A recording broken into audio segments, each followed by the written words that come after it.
How to remove suggested reels video on Instagram. Hi guys, welcome back. Today I will show you how you can remove suggested reels on Instagram. So let's start.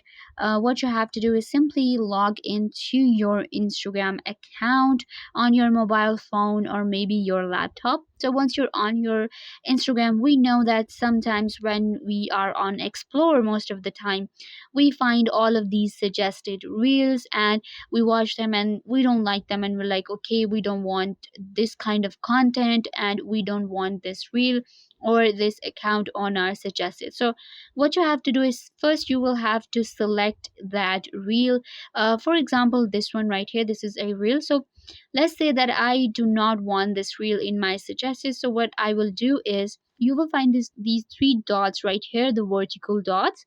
Simply click on these three dots and then we have the option of report, not interested, copy link, share to. So simply click on not interested. So once you do that, then this reel will be removed from your suggested and you will not get a reel like this again. And this is how simply you remove suggested reels from Instagram. So yeah guys, if I were a big help, don't forget to give this video a big thumbs up and subscribe to the YouTube channel.